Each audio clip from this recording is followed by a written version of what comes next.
Si j'avais marié, j'aurais eu l'impression de trahir mon pays. Cette personne était président d'une mosquée salafiste. La mosquée va être fermée pour apologie du terrorisme, propos haineux envers la France et la République. Vous imaginez bien, en tant que maire de la commune, qu'il était difficile pour moi de procéder au mariage. Ce jeudi 26 juin, l'Assemblée nationale examine une proposition de loi visant à interdire la célébration d'un mariage lorsque l'un des futurs époux réside de façon irrégulière sur le territoire national. Vous-même avez été dans cette situation. Que s'est-il passé? En juin 2023, il m'a été demandé de marier un couple qui habite la commune. L'une des personnes faisait l'objet d'un arrêté d'expulsion pour des faits assez graves, pour des liens avec le salafisme, pour également des propos contre la France, contre la République et contre les Juifs, de la violence également, de la violence contre une femme sapeur-pompier, port d'armes, des liens également avec un certain nombre de milieux, soit salafistes, soit terroristes. Cette personne était président d'une mosquée salafiste et quand j'avais été le maire de la commune en 2015, un certain nombre d'habitants étaient venus m'alerter sur les prêches et sur ce qui se passait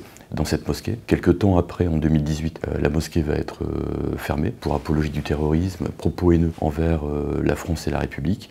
On a des OQTF, ce qu'on voit souvent. Et puis là, l'arrêté d'expulsion, c'est quelque chose de plus important, de plus grave, qui nécessite vraiment un suivi plus fort de la part de l'administration. Vous imaginez bien, en tant que maire de la commune, qu'il était difficile pour moi de procéder au mariage. Après plusieurs semaines de préparation, j'ai pris la décision de dire que je ne marierais pas cette personne qui, en fait, allait certainement utiliser le mariage qui allait être réalisé comme étant un moyen supplémentaire pour pouvoir rester en France. Et moi, je ne pouvais pas être complice de ça. Si j'avais marié, j'aurais eu l'impression de trahir mon pays. Concrètement, comment ça se passe? Vous avez un dossier à remplir à l'état civil avec des pièces à donner, des justificatifs d'identité. Avant la cérémonie, avec, et ce qui est aussi intéressant, parfois des photocopies peuvent servir de justificatifs d'identité. Des papiers d'identité étrangers peuvent servir de justificatifs d'identité. Et donc, voilà, on se retrouve avec un dossier qu'on instruit.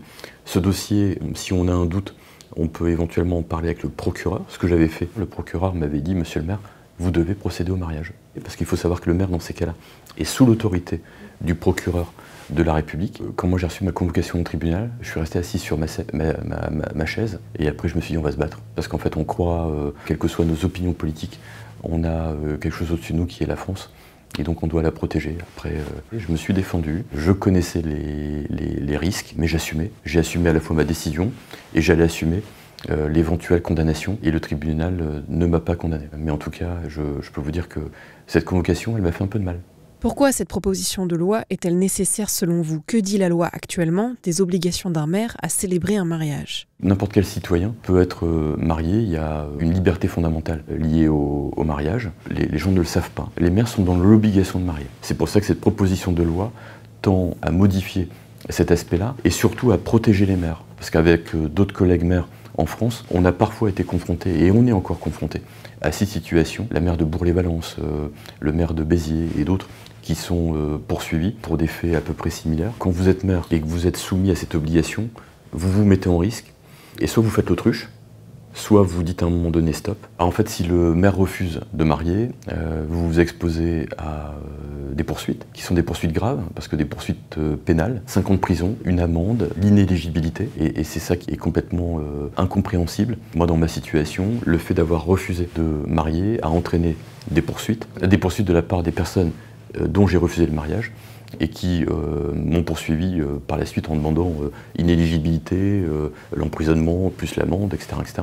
Et donc vous imaginez bien que la peur de la sanction peut effrayer quelques élus. Ce qui est important, c'est de poser le sujet et d'avoir vraiment un débat apaisé.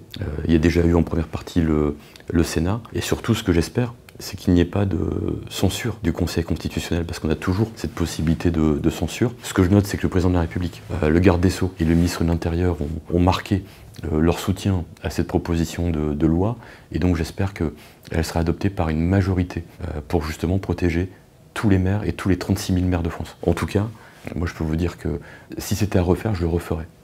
Quitte à être sanctionné, quitte à être condamné. Ils ne se marient pas pour la Marianne qui est derrière eux et pour les couleurs du pays. Voilà, ils ont une autre intention. Et ça, soit on fait l'autruche et on ferme les yeux, soit on lève la tête et on dit à ces gens, bah en fait, non, je ne peux pas vous marier.